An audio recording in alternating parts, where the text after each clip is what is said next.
Good afternoon, everyone. Welcome to our webinar today. We'll wait for a couple of minutes to let everyone come in and start on time. Looking forward to an interesting conversation today with my colleague Jim Dawson. And welcome, everyone. I'll put myself on mute for another couple of minutes, and we'll get started in about 2 minutes.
All right, let's kick this off. Good afternoon, everyone. Welcome to our webinar today. The topic that we're going to cover today is utilizing transparency data in your compliance monitoring. And I'm joined today with my colleague, Jim Dawson. He's been a Chief Compliance Officer at multiple pharma companies, most lately at United Therapeutics. And he's going to share some of his experience. But most interestingly, I think the thing that I like about Jim's career is he started as a sales rep, so he's kind of aware of what goes on in the commercial umbrella, and we'll talk a little bit about that there as well. And my name is Mohammed Awais. I'm founder and CEO at Core Data, and we work with around 30 pharma and device firms to help them with their compliance operations, including transparency reporting as well. Jim, would you like to share a couple of things about yourself? Yeah, thanks, Mohammed. I've been in the pharmaceutical industry for over 30 years, most recently as a Chief Compliance Officer, as Mohammed said, and prior to that, as a compliance officer in a large multinational company, where I started up both the compliance programs. And I was created or established the transparency reporting program at my last company. So have a wealth of experience in that respect. But I did start out as a sales rep, did sales and marketing, professional relations, corporate affairs. So have a wealth of background in the industry and look forward to sharing some of that with you today. Thank you, Jim, and welcome to our webinar today. And we had a lot of interest in the webinar, maybe perhaps because of the expected CMS data release this week. I know everyone's excited. It's happened for the last 6-7 years now, and maybe it's the first couple of weeks that everyone takes interest in it, and sometimes it gets and then I think after that it goes on the back burner. But welcome to everyone. Good afternoon. I think for the folks that are on the East Coast and Central, and maybe still a little bit left in the morning for the West Coast. So the format of this webinar is going to be, we're going to take you through our slides and have a couple of polling questions mixed in, but we welcome your suggestions and questions that you can pass on through the questions box or the chat window. and we'll take them either through the flow of the webinar or towards the end. And if you participate and stay till the end, we'll have some valuable giveaways for you as well that you can take and immediately apply to your roles as well. So let's get started. I'll start with a quick polling question, just to kind of get a sense for where you are in relationship to core data. Which statements are correct for you? This is my first interaction with core data. And Mashood, if you can help me launch this poll as well. I've heard the name before. I know core data provides transparency reporting solutions. I know core data provides compliance monitoring solutions, and I'm well aware of core data's products and services. So would appreciate if you can give me a quick guidance so I know where everyone's coming in from in relationship to knowing a little bit about core data. Okay, let me just see. Okay, it looks like almost 70% of the folks on the webinar have voted. And I'll give maybe another 20 seconds or so. If you, I guess if you're joining this webinar at some level, you've heard the name of the company, so it's excellent. All right, I'm closing the poll out, and just to kind of quickly see the results as well. Looks like 32% folks have this as their first interaction, and then almost 23% that are well aware of core data's products and services. So thank you for that. And I'll do a quick second polling question. That way, at least we can get this out of the door and then move into the meat of the presentation.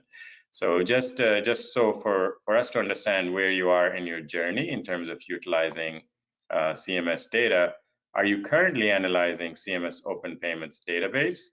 And the responses are, of course, yes, no, versus don't know or don't find it useful.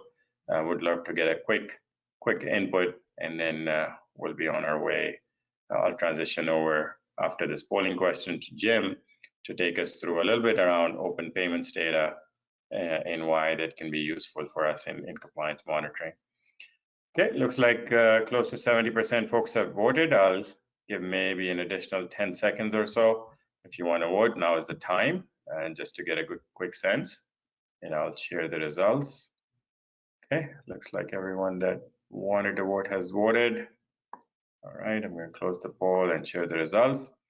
And we have about 40% or 44% of the folks saying that they're using the Open Payments database, which is great. 30% are not using it currently, and 26% don't know whether that's used in their organization. So I think we have a good mix now. Folks that are using it will find this webinar valuable because we're going to share some of the things that you can do in addition to what you're currently doing. And then the folks that haven't used it or don't know may get some additional value in terms of the things that are available for us to focus on. So with that, I'll hand this over to my colleague, Jim. Jim, over to you, and let me know, and I'll be able to pass the slides as well. So over to you, Jim.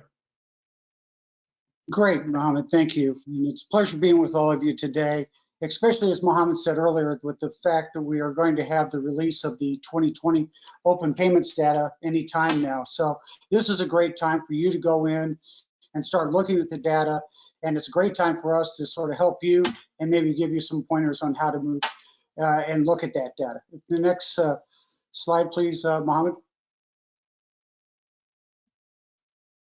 So I look at the open payments data as like having a new car. I mean, we got new data coming in.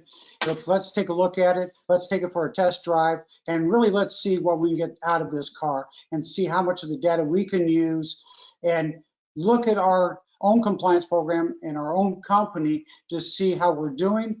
Are we staying well within the guidelines and how we compare with other companies? So with that, Mohammed, let's move to the next slide.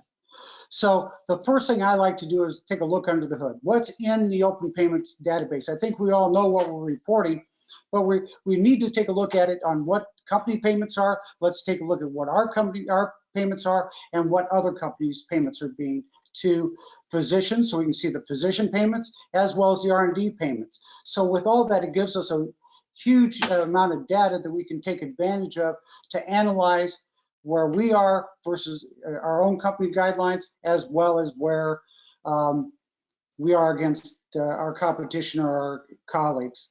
So with that, let's move to the next slide. So the key is to get the most out of your open data payments analysis. So as you go in, you want to make sure that you've set up exactly what you want to look at. If you want to go in and look at an individual physician to see how payments were within your company, within his general payments for on speaker programs or meals, travel, entertainment, that's great. If you want to see how you as your company has performed as far as your payments overall on speaker programs or in general payments on, with all physician payments, if you're looking specifically for your R&D payments, it gives you a good chance to see how you're doing there, as well as what other companies are doing. So first thing to do is know what you want to do, and when you want to go in and look at the data and have a good game plan. So let's look at how the data does it perform.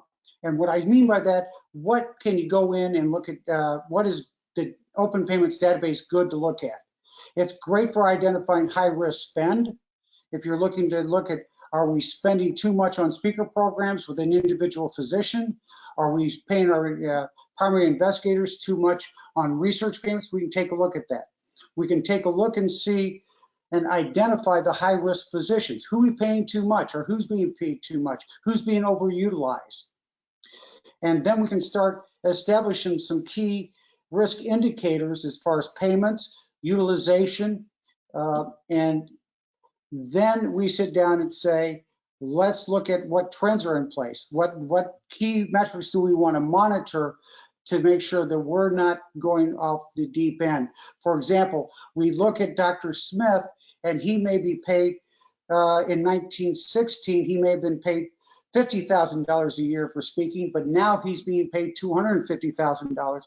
Is that a good trend? Is that a bad trend? We need to monitor that to know. And then it's great to use the Open Payments database to get a benchmark on how you're doing against other companies.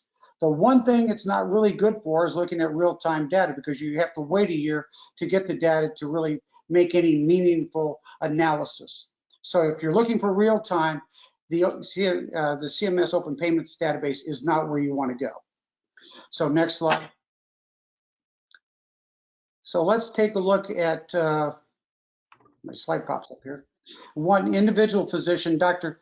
Konani, who's an ophthalmologist. And let's take a look at what we can find out here on this one piece of information.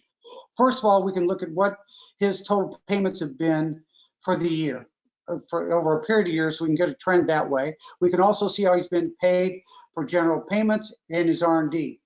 What you'll see here real quick is he was used in 2015 for R&D, but we really don't see anything after that. So he's moved to be more in the speaker.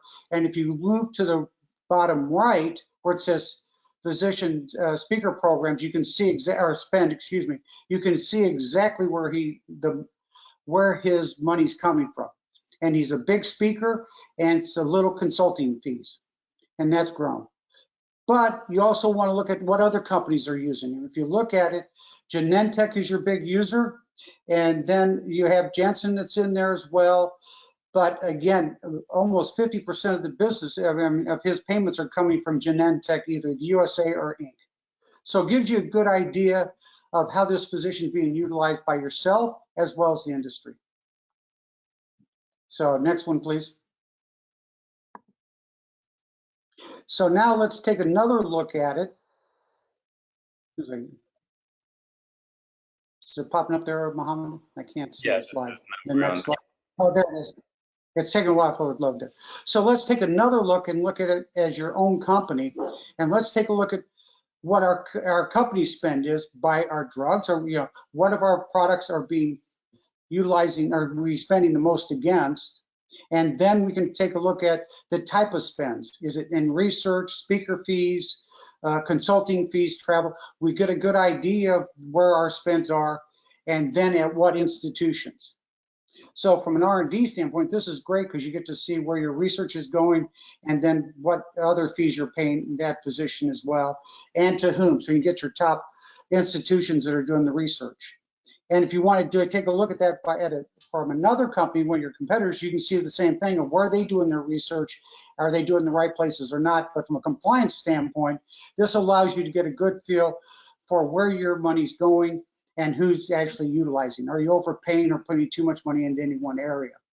And then you take a look at the top physicians that you're spending against. So you see your top 5, you can take a look at that, and you get to see that year over year. So again, a good indicator of potentially where your risks are or where your opportunities are to monitor. So if you want to move to the next one, Mohammed. I don't know why I'm having a delay here, but it is taking a second or so for the slides to refresh.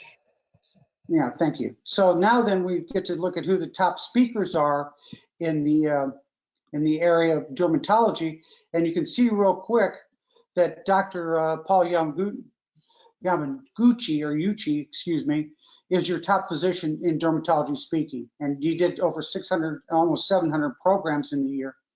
And then you can see on the left his total speaker program payment. He was paid about $108 million, which is not a bad income for somebody. I don't know who's getting that these days, and I'd be a little concerned with that.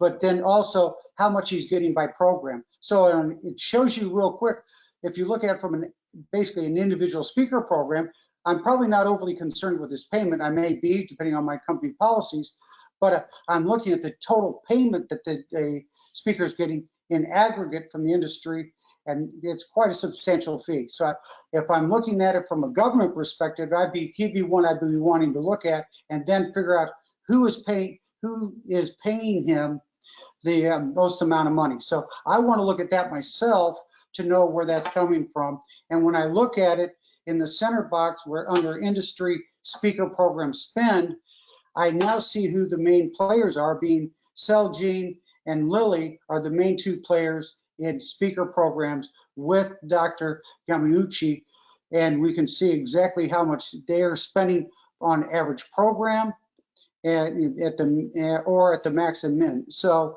it gives you a good indicator of how you stack up or how you stack up against other companies. And then on the bottom right is a nice little chart that gives you to see real quickly. The way I like to look at this one is just to say, are you an outlier? When you look at Dr. Yamaguchi, is he an outlier when you start paying him? If you're with Celgene or any of the other companies, are you the outlier? In this case, Celgene is an outlier if you look at that little pink or purple dot at the top. So quick indication, quick idea to say how you're stacking up or where your potential risk speakers are. It's a simple analysis, a quick, easy read to say, all right, here's some areas I need to look. And if I move to the next slide, which should be telling me that my dear old government is probably looking at us a little closer than, oh, here we go. And then what we'd like to necessarily see. And this is a case where the OIG and DOJ came in and did an investigation of Inosis Therapeutics. And what they looked at is they looked at the top speakers and then said, okay, what are they being paid? And if you look at this slide, you'll see that Dr. Gordon Freeman is their top speaker, and he had that over a couple years when they looked at it. The beauty that they have is that it was real easy to see where he is, and he's probably a higher risk physician, as well as the other highlighted one is Jeffrey Goldstein. The reason they're highlighted because they both were under investigation and ended up with a settlement with the OIG. So they both got in trouble with the OIG for their activities in this area. And if you then look at some other further depth, you get a chance to look at what is their prescription volume or what kind of revenue are they generating for the company, which the OIG did. In this case, it shows you that, hey, these guys were high performers or high prescribers for the company, and you are paying them a substantial amount of monies in speaker programs. So if you look at it, X plus Y equals Z, in other words, Dr. Gordon was paid a lot of money. As a result, he wrote a lot of prescriptions and was worth it to the company. So therefore, we had to worry about a little kickback issue. So those are the kind of things you can see real quick if you look at it. And this is a real life example of how that works and comes into play. So real quick, basic introduction into the CMS Court open payments data and how you can do a real quick look at it. But the beauty of it is you have an expert coming up next that really understands how to get into the data and really make it more actionable and meaningful for you. So I'll turn it over to you, Mohammed. Thank you, Jim. So I think everyone got a kind of quick glimpse on some of the things we can do just on the industry data from open payments, and now start to look at how can we really use this data in monitoring. And I'll take the example of food as a start, and then we'll move into speaker programs, because I think that's where a lot of our risks are and a lot of focus and from a compliance perspective goes into that. So, but instead of getting into the meat of it, I want to start with what is the highest meal transaction ever reported to CMS? So I launched the poll. Mashoud, if you can help me launch the polling question. I want to get the audience input on what people think is the highest single meal physician transaction ever reported to CMS. So you should see the screen now. The options are $5,000, $10,000, and $100,000. Some of you might be thinking, how can there be a 5K meal? And I guess most of us probably have a $100 or $200 limit. But you know, as we will see, the reason why these options are on the screen is because of what has been submitted into CMS. It looks like 60% of the folks have voted. I'll give another 10 seconds or so if you want to just provide your input on what you think is in the CMS data. That will be really good for our starting conversation. Okay, maybe another couple of seconds. All right, I'm going to close it.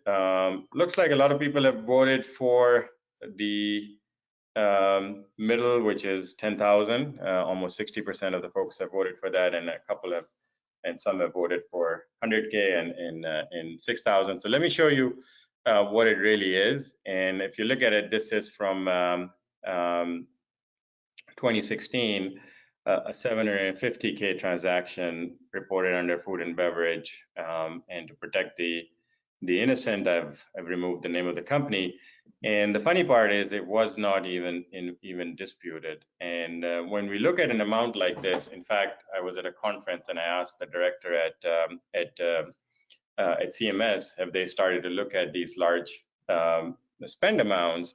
And she was not even aware that there are large spend amounts. But I think that, you know, the situation has changed since then. This was a couple of years ago. In fact, when we look at a transaction like this, right, your first question is, you know, is this even real, right? Is this a meal that was served on one of Elon Musk's rocket on the way to the moon? Because it surely cannot be a meal even in south of France with a nice bottle of wine, right? And this is just an example, but when we look at the data across the board, we see even within every year of data, we see close to 100 transactions that are exceeding 5K and reported by many firms.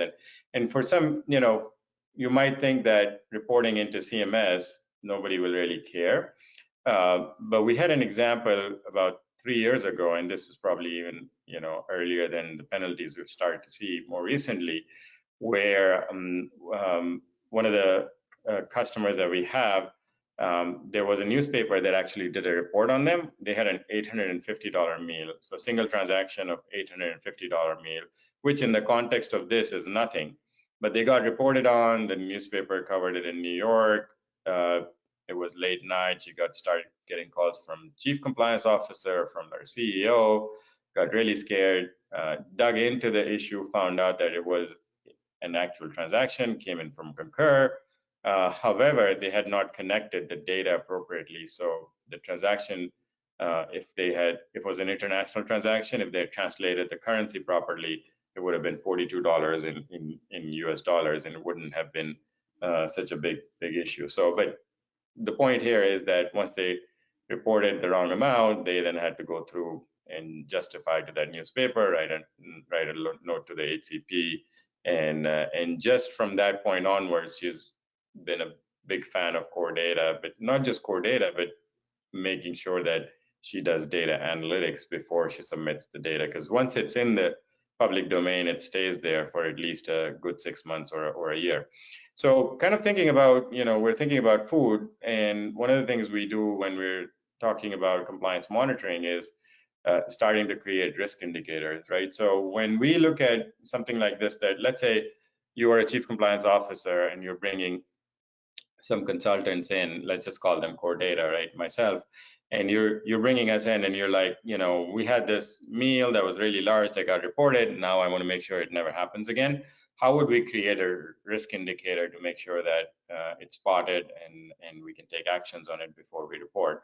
And so the first option we talk about is I give you an option. I say, look, a risk indicator could be just meal limit is violated, right? You give me the meal limits that you currently follow, and then I'll go through the data and send you all the meals that have crossed that threshold. And so we did this for the first time, and I gave you these 4 transactions. You can see that all of those 4 transactions are above your meal limit. But if you look a little bit more closely and focus, you'll find that there's one transaction that's a little bit off. I'll give you a second to kind of absorb that. When I'm in a live conference, I ask audience a question on what they see as different. But if you'll notice that the 4th transaction is actually almost a $5,000 meal. If you look at the first 3 transactions, they're 5 cents, $5, $2 over the limit. Can happen in an operational setting. Somebody went out for a meal, exceeded the limit, big deal, right? But what we don't want to have happen is report these $5,000 transactions, right? And so we get a little bit smarter and you say, okay, Mohammed, we've done that, but really what I want to do is I got dinged for that high dollar amount. So can you help me create a risk indicator that will capture that, right? So we take a stab at it again and we say, okay, we're going to do another risk indicator, which will be where the meal limit is violated by a very large amount, right? We could set it at $100 or $1,000, whatever, but an egregious violation of our meal limit, right? And when I do that, the only row you're going to get is this key row. And sometimes that's the difference between noticing it versus not noticing it, right? And when it's buried into thousands of rows of data versus when it's highlighted as an independent mechanism. But is that really what we're after, right? So we think to ourselves, okay, we can capture transactions that are higher than the meal limit. We can capture the ones that are by a large amount. But is that really what we're after when we're thinking about monitoring, right? And so we come back and we say, okay, maybe we want to essentially focus on what is the root cause, right? And so we say, okay, can we really look at reps that have actually gone over the meal limit more often than their peers, right? So we create a risk indicator that says, I want to know of a rep that has violated the meal limit over X number of times in a given quarter, and I want to see it by a rep, right? And so this risk indicator allows us to then drill into the specific rep and be able to see the details of where they've gone over. But more importantly, it moves us from that individual transaction to a more holistic approach towards risk and who's participating. So just I guess a quick polling question. I don't know if we have this polling question or not. I think we probably skipped this one, but a lot of times when I'm in the live conference, I ask this question: what is the most effective key risk indicator for your organization? And every organization is going to be different, and you might find one of them being more appropriate than the other. And if you can maybe provide that response in the chat window, that'll be great, because we missed the polling on this, but I'd love to get your input, and I can share some of my thoughts as we go through it. So I'll give maybe 10 seconds for folks to kind of think through what might be the best key risk indicator for your organization. And in fact, when I do it in a live conference, what I do is I put a couple of colored pages with different letter or different color page, and I asked audience to raise it up.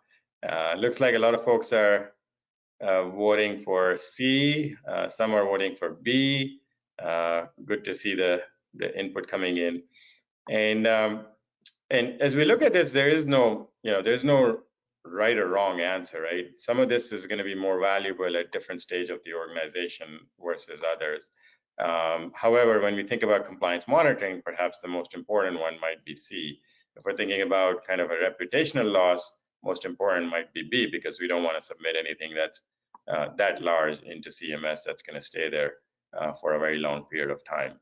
And if we're just starting out with our program, A may be the best indicator, because we still haven't done anything and we want to basically be aware of what's happening that's violation, right? So depending on the state of the organization, a different key risk indicator could be more valuable. And that's kind of the first takeaway, is when you're thinking about risk indicators, what you really want to focus on are those few handful risk indicators that really capture the risk that you're facing at your state of the organization.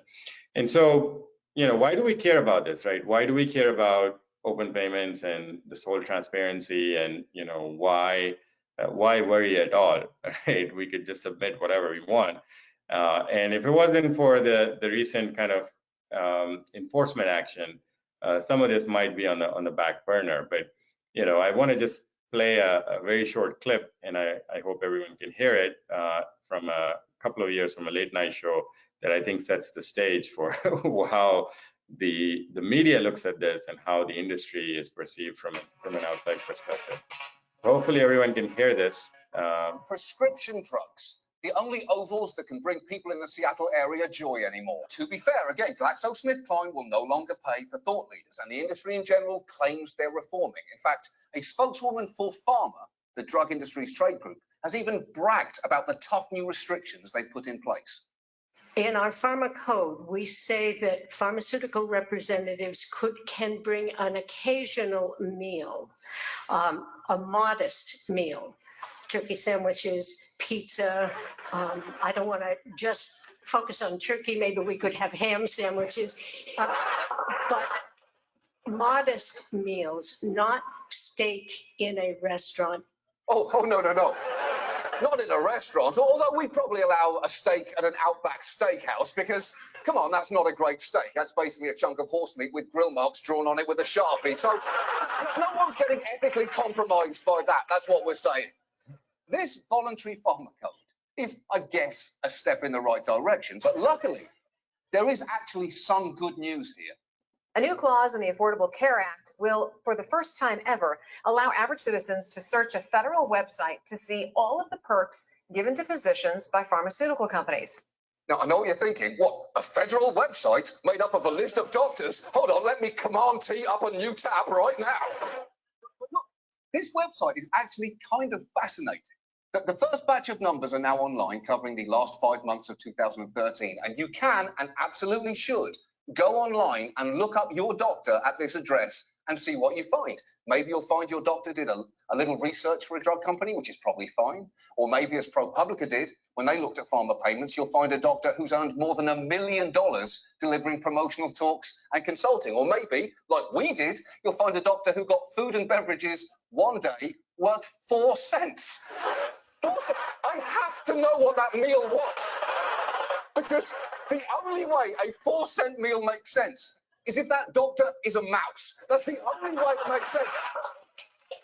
Wipe the cheese it dust off your whiskers before you prescribe me anything.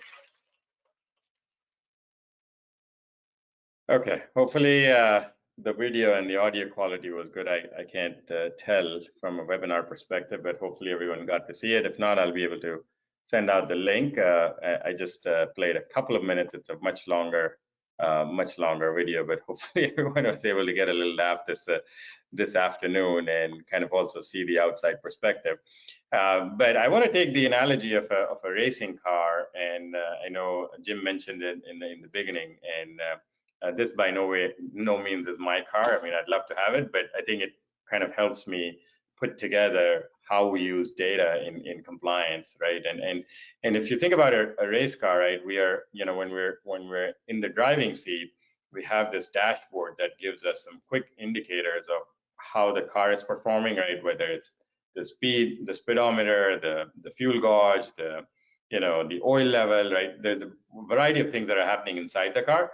And then also on the outside, you have a lot of things that are happening, right? There's a speed limit, there's traffic on the road, there could be other kinds of things happening. So it's a good kind of way to start thinking about how we create our compliance programs. And so one question I ask when I'm doing this live is, which speed limit is really more effective, or have you even seen the speed limit on the left? Right, on the right, the speed limit on the right is our typical. I'm out of New Jersey, so I see this here. I've lived in Texas, I see this there as well. It's usually not 80, but it's 65, 70, or whatever. That's the standard speed limit sign on the right. But I guess quick question: has anyone seen the speed limit sign on the left? And but I guess there isn't enough time to answer that. But this is from the great state of Montana, and this is the only state where I've gotten ticketed twice, actually once in the day and once in the night. And I just want to tell a quick story. So I was driving through in the night, and of course I was caught for speeding, and I was above 90. I got a ticket. That's fine, easily understandable. At 65, I was over. You give me a charge, I'll take it. But the interesting one is I was driving back through Montana, and this was during the daytime, and I was stopped again, and the cop comes up to my car and is like, do you know, sir, what speed you're driving at? And I was like, I don't know, but I know it's over 90. And he says, well, I clocked you at 97. And I'm like, okay. And he's like, do you know what the speed limit is? And I say, yes, it's reasonable and prudent. And he's like, do you know what that means? And I was like, yeah, it means what the car can handle, what the driver can handle. And he's like, no, that's not what it means. And I was a little taken back, but I said, okay, then enlighten me. He says it depends on the condition on the road, the weather, the traffic on the road. And I was like, okay, but everyone else is going at 85. And he's like, yeah, that's reasonable. So, well, I mean, whether I agreed with his judgment or not is beyond, is not the question, because I had to pay eventually anyway. But when I look at these speed limit signs, and when I look at the pharma code, to me, it starts to smell like it's the speed limit sign on the left, right, which is modest and occasional meals. And one of the things that, when we think about putting together a compliance program, and I know a lot of you voted for, the risk indicators C, B, and C, the only way that can really work is if you have some of those limits defined. And I know almost every organization has done this, but I like to bring this up because it's not just the meal limits. You have to have areas where some of these limits can be defined additionally to the meal limit. So the key takeaway for this webinar is to make sure you establish your limits, and so that everyone is aware and there is least judgment when it comes to those kind of binary things. And how do you drive those limits? Where do you get them from? Of course, there's a lot of areas. You could look at the pharma or AdvaMed code. You could look at the internal business policies and look at the recent litigation, state regulations, and you can start to create limits across the board. I would advise starting from, of course, following the money. So starting anything that is a transfer of monetary value is where you can start, and then you can add on additional pieces. But just one advice that was given to me by a lawyer, that when you're looking at these areas in terms of what you want to create, always use the strictest guidance. So now coming back to kind of our race car analogy, we have, so we're looking at the speed limit is 80 outside. We have that speed limit, and we're driving, and on the left is our typical speedometer, and on the right is what is considered as an RPM, right? So it's showing us the rotations per minute of the engine. And what I do is I typically ask the question, which one is more effective? Is it A or is it B? And I'm not going to ask that question now, but both of them have their effectiveness, right? So on the A side, we're looking for whether we're violating an externally enforced limit, right? So in this case, it's a speed limit, it's 80, and we know what it is. In an ideal scenario, the dashboard in A would only be read after the 80 miles per hour sign, right? So if we had this dynamic dashboard, it would adjust to based on what the speed limit on the street is. So we'll always know when we're in the red zone or we're fine. The indicator on the right is more of an internal indicator, right? So we may or may, we're probably still under the speed limit. We know it's 60, but we're revving up our engine too high, right? And that might mean that the car may not be able to go way too long if we don't give it a break, right? Or go into a higher gear, right? So this is kind of, you know, both of those are useful, but they have a very different purpose. And so when we're thinking about creating compliance indicators, we want to be able to create indicators in a variety of different ways to give our compliance teams an avenue to look at a variety of different things. So we talked a little bit about food and beverage. One of the ways we can create some visual indicators is start to kind of color code, right? So if a meal limit is really high beyond our defined limits, it could be red. If it's within the range, if it's, you know, within the range, it could be yellow, right? Underneath it, black, blue, whatever. Some people are more visual, and so the indicators on the right give you kind of a dot for each meal, and it gives you an ability to kind of look at, okay, here's my highest meal, and be able to quickly see what is going on. Similarly, if we're thinking about a number of interactions, right, in terms of how many times can we visit a physician, we could start to put together visually colored dashboards that can give us, okay, this physician we've visited X number of times in a given month, and if it goes beyond our limit, we can highlight it with a red color or however we choose to. The idea here is a lot of data. We're collecting all of this for transparency, for reporting to open payments, and we can take care of all of these compliance type activities from that data. Another visual that I really like is this kind of weekly visual, right? So if you're thinking about, you know, how many times can a rep visit a physician, or how many times can we serve them a meal? This one gives a good, this is, each box here represents a month, right? So if you look at it, it's January through December. And then each kind of column is a day of the week, so Monday through Friday. So when we look at, for example, in this case, this particular physician, we can see that in January and April, we visited this physician on every Tuesday, right? So we probably had a lunch set up every Tuesday.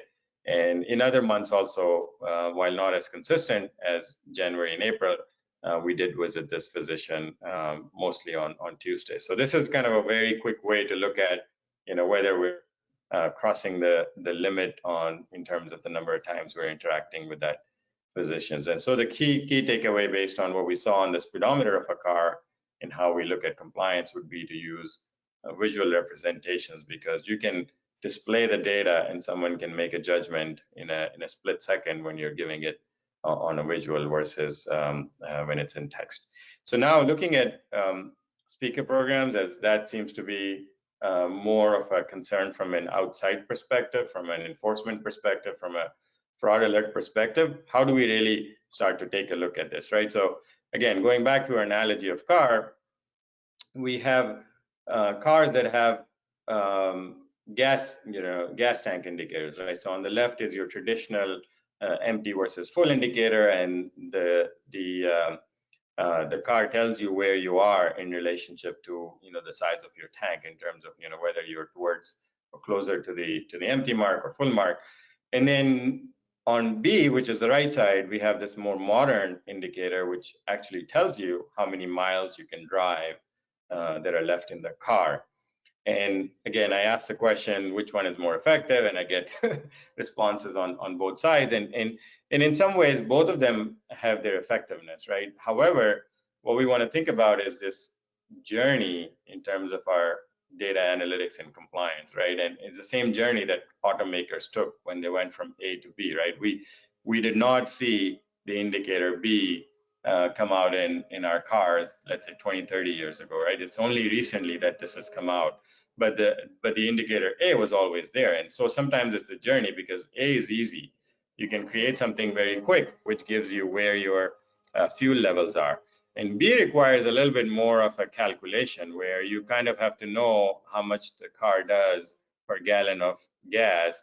And in some cases, you have to even know the driving capabilities and driving habits of the driver, right? And in some ways, it's always going to be approximate. It's never going to be accurate. And It's funny thing, but in conferences, people raise their hand and they say, I don't trust my car's range indicator, right? And so, in addition to kind of making it visual, you got to give alerts, right, towards the established limits. And, as you mature your compliance program, you got to start to talk about a little bit about forecast, right? What's going to happen based on the data that we've seen. And it's kind of that similar evolution from starting with something basic to becoming more mature. One quick way to kind of looking at just speaker programs is your annual speaker cap, right? An easy way to start to think about which speakers have already exceeded cap. There's not much you can do. I mean, you can stop them from speaking anymore, but the real kind of compliance actions could be speakers that are within a 20% range or 10% range of exceeding cap, right? That's where you can kind of go in and have a conversation. Are we gonna, how many times can we really use the speaker so that it doesn't go over the cap before the time period or the year expires? And again, the same concept. You got to give something visual where compliance teams can quickly, in a matter of seconds, be able to establish what it is.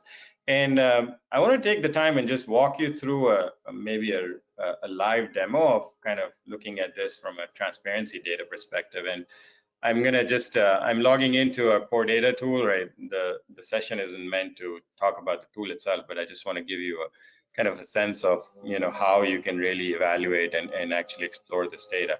So I'm right now in a dashboard called HCP spend comparison, and the idea here is I want to see what my organization is spending in terms of physicians, and then be able to kind of see if we can quickly. So I'm going to just select AbbVie as a random, and this is, by the way, this is all public data, so nothing proprietary about it. It's coming from the industry. And what I want to do is I'm AbbVie, and I want to compare kind of my spend on physicians versus the industry. And what I'm going to do is on this side, I have all my physicians that I've spent, and I can kind of quickly sort them by my top spend versus lower. And you can see that from the data, I can see this is how much I've spent. For example, on Dr. Alpern, I'm spending 244K, while there's other players in the industry spending 335K. And how many are spending is just one, right? So it's me versus someone else. So when I select this, I can quickly see that the spending on this physician is by myself, which is AbbVie. And then, of course, I also see Abbott as a spender on that particular physician, right? So while this is interesting, AbbVie and Abbott, as you know, have the same lineage. Maybe the more interesting case would be, for example, Dr. Stephen McHarris, right? When I look at this as an AbbVie compliance person, AbbVie has spent 185K, but that same physician has received over 260K from almost 11 firms just in the 2019 period. So I can select that, and I can kind of quickly see what are the other companies that are spending, right? When I select all, there's Arthrex, Ethicon, Hologic, Karl Storz, Medtronic, et cetera, and I can see that the spend not only in speaker programs, but also in other areas on that same physician. And one thing we can do is also narrow it down by nature of payment. So for example, instead of looking at the total spend for that physician, I can just narrow it down to speaker. And then I can see that, as a speaker, Dr. McHarris has only been used by AbbVie and Pacira. And even I can go a little bit more into details. If I select the speaker fees, I can go into the transactional detail, and I can quickly see that, as AbbVie, I've paid him, 125K, with the average transaction is 2,700. And when I look at, these are my payments, right? You can see my payments are $1,200, $2,800. So that's probably something on my rate card. But I can also see what Pacira is paying, right? Pacira is paying $2,400, $3,145, $2,590, right? So I can also see that there is a rate card that Pacira has that, and in some cases we can do a quick comparison and be able to see whether our rates are higher or lower, and be able to get a sense for where they are. That's just one part, right? But of course, a lot of times when organizations are commercializing, there is a need to spot additional speakers or look at additional HCPs. And so something like this you can utilize, where you can go into, for example, if you're a competitor to AbbVie, you can go into who's AbbVie using, how much they're spending, what kind of payments they have in the speaker fees area, and be able to get a really good guess on what's going on the on that physician, and get a list of additional physicians. So with that, let me go back to the deck again and kind of move us forward. Just wanted to give you that quick live demonstration of the data as well, because there's a lot of power in this data if used appropriately. And then when we think about data like this, not only just the spend data and the transparency, we want to start thinking about how can this data be combined with additional data sets, and more specifically, how can we be compliant with the anti-kickback statute, AKS, or False Claim Act. And because that's where the enforcement action is going to start from, right? Typically, the enforcement action isn't going to start from, hey, your sales rep violated 10 meals by meal limits, right? Unless you are this company that I talked about, which has an $800 meal, and even in that case, it's not an enforcement action. It's more of a publicity stunt by a newspaper. But in any case, so as we grow into our compliance program, we want to start tying this data with our script writing behavior.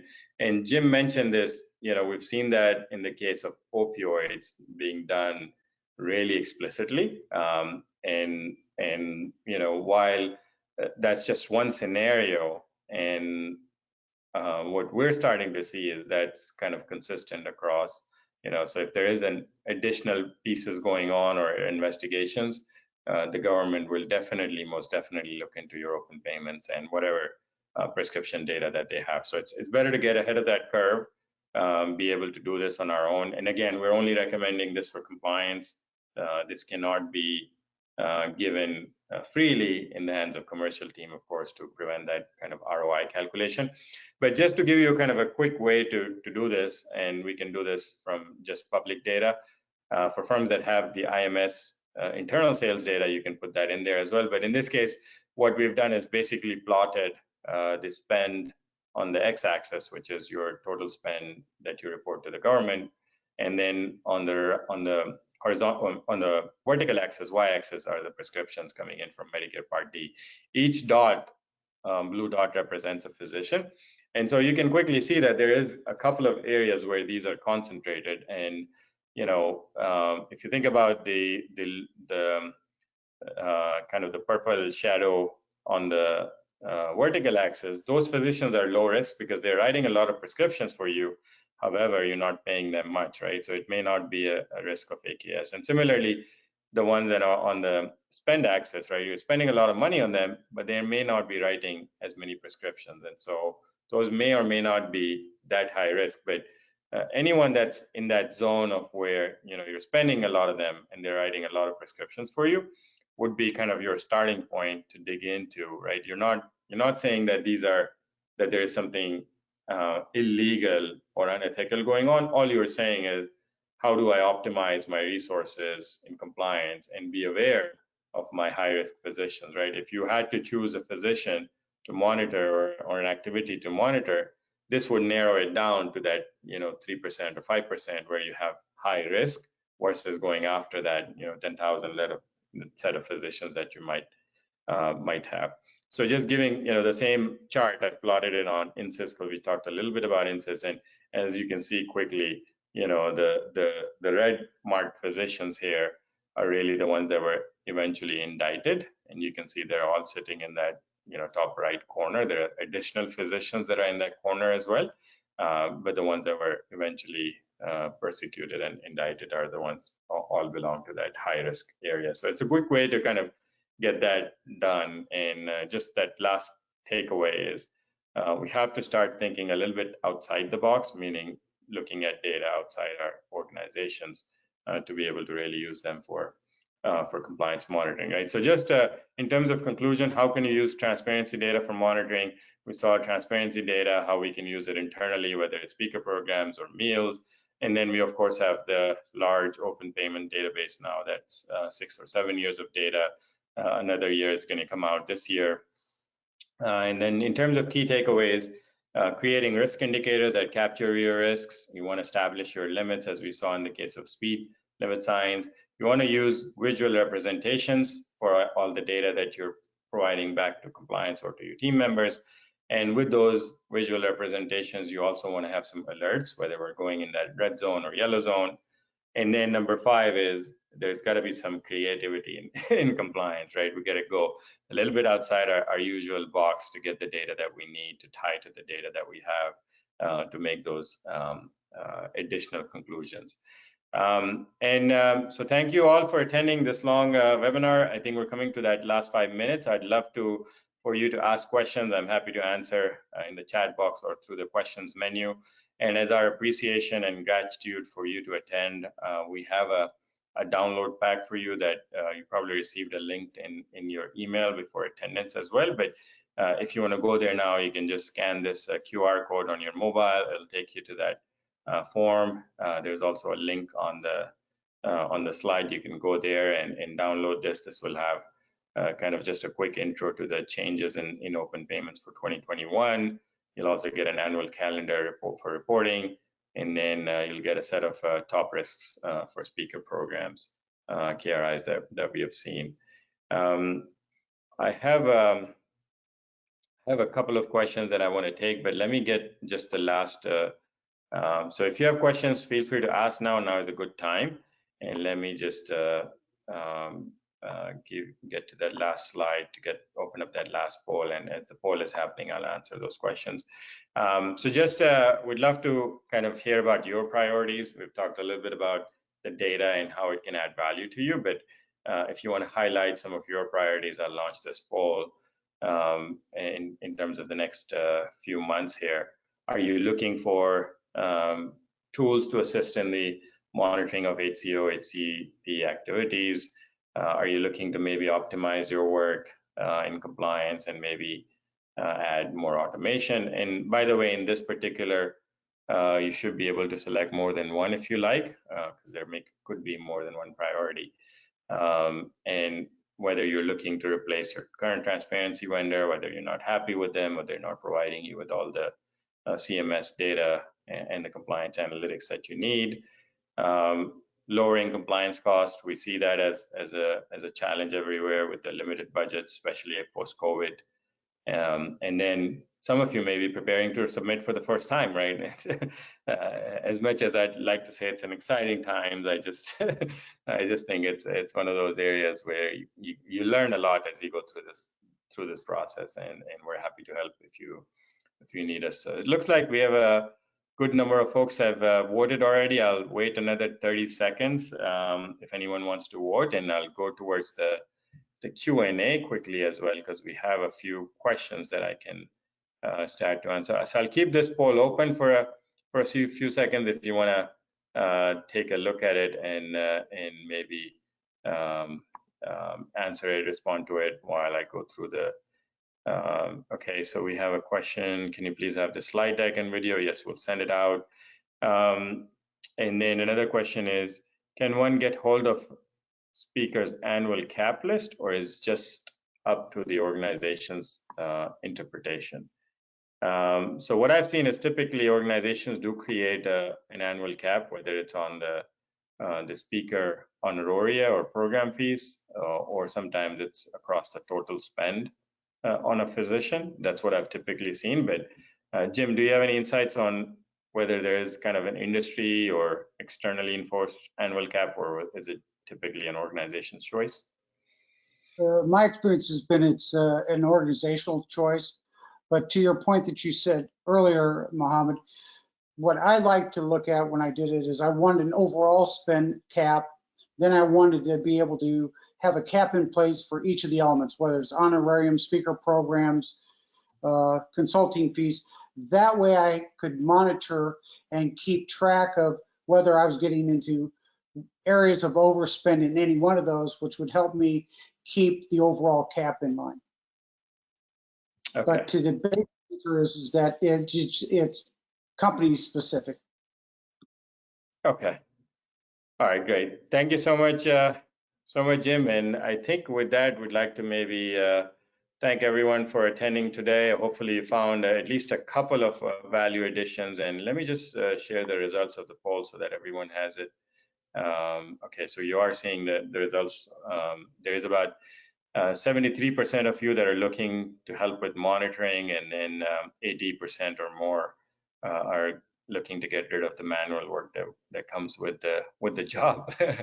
And then a few of you are looking to replace a transparency vendor or lower the cost of compliance, as well as getting ready to prepare for the first time. Good luck to those, and we'd love to hear how your experience goes. So with that, thank you everyone for joining us today. We enjoyed having you on this webinar, and hopefully you found a couple of things you can take away to your organizations or start to think about. And we want to close it out a minute before the actual end. And if you need anything from us, do let us know. Thank you so much. Take care. Bye-bye. Thank you, Jim. Thank you. Bye,